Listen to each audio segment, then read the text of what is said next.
in Jamaica at the dance hall parties. So his idea was, okay, if I come to the Bronx and set up these sound systems, we can bring people together and have these really awesome parties. So the first ever hip-hop show, this is some trivia, you guys should write this date down. August 11th, 1973, 1520 Sedgwick Avenue in the Bronx. Kool Herc threw this really cool back-to-school party. And what Kool Herc is credited for is inventing the breakbeat. And so the breakbeat is the part in the song where all the band cuts out and it's just the drum part. It's really the rhythmic backbone of the song, kind of like the rhythmic core of the song. A famous track that was used a lot in hip-hop was James Brown's Funky Drummer Beat. And you can hear that right now. I'm going to play it for you. This is the backbeat of hip-hop. It's been sampled by every rap group ever. 1, 2, 3, 4, get it! Who recognizes this beat, right? Go.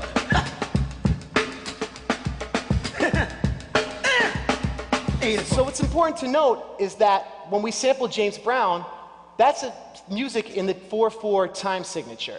And so when we look at poetry, in music we have the beat. In poetry we analyze rhythm with the feet. So anything that uses dimeter, 2 feet, tetrameter, 4 feet, or octameter, 8 feet, fits perfectly over the breakbeats. It's pretty cool. So another MC I want to introduce you guys to, who actually lived in the Bronx, but 125 years before Kool Herc, is our man Edgar Allan Poe. And I want to show you guys something really cool. If we take the first line of his famous poem, The Raven, once upon a midnight dreary, while I pondered weak and weary. If we line it up with the James Brown breakbeat, we'll find a natural rhythm. But before we do it, I want to practice with you guys, so rap with me. I'm going to count you off. We're going to come in on 4. We're all going to rap all 3 levels, Edgar Allan Poe. 1, 2, 3, 4. Once upon a midnight dreary, while I pondered weak and weary. TEDx is popping. That's awesome. All right, so what we're going to do, we're going to take James Brown as sampled by Public Enemy and Fight the Power. I'm going to count you in, and we're going to rap the first line of The Raven over Public Enemy. This is going to be sick. Check it out. The lyrics are there to help you out if you forgot them. Okay, guys, ready? Here we go.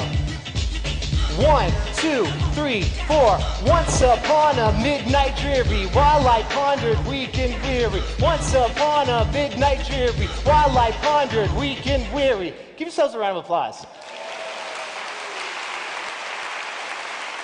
That was awesome.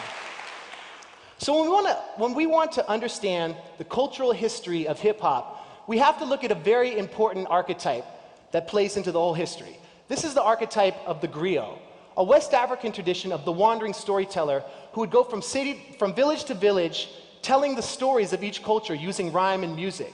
And when we look at the griot, we can see how this influenced a lot of music with the work songs, with the slave trade, with gospel music, blues, and eventually rap. And it all goes back to the oral tradition of the griot. And when we want to analyze how oral culture is preserved, we need to analyze something called rhyme, which helps with the stickiness of it as a culture. So here's some neurobiology. So check it out.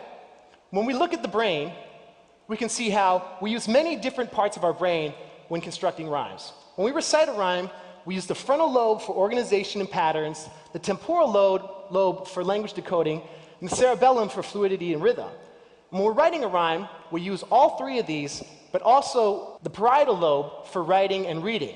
And so that's why hip-hop is a really good teaching tool, because it engages the entire brain, helps us with memory. And when we mix it with the magic of music, which gives us emotion and passion, it's awesome. We have the amygdala and the hippocampus. The hippocampus helps us with our memory, and the amygdala is associated with emotion. So that's some neurobiology and hip-hop right there for you. This semester, I teamed up with the Annenberg crew, and Henry Jenkins, who's a friend of mine, he brought me on to work with the Play Group, which is the Participatory Learning and U Group. And there's a lab at the RFK School in Koreatown, which uses new media, transmedia education to help students learn and process information in new ways. Henry Jenkins, in his research, he talks about how in a hunter-gatherer society, students are encouraged to play with spears and bows and arrows as kids. That means in an information society, we should be encouraging kids to use ideas and be free and play that way. So that's the point of the Play Group.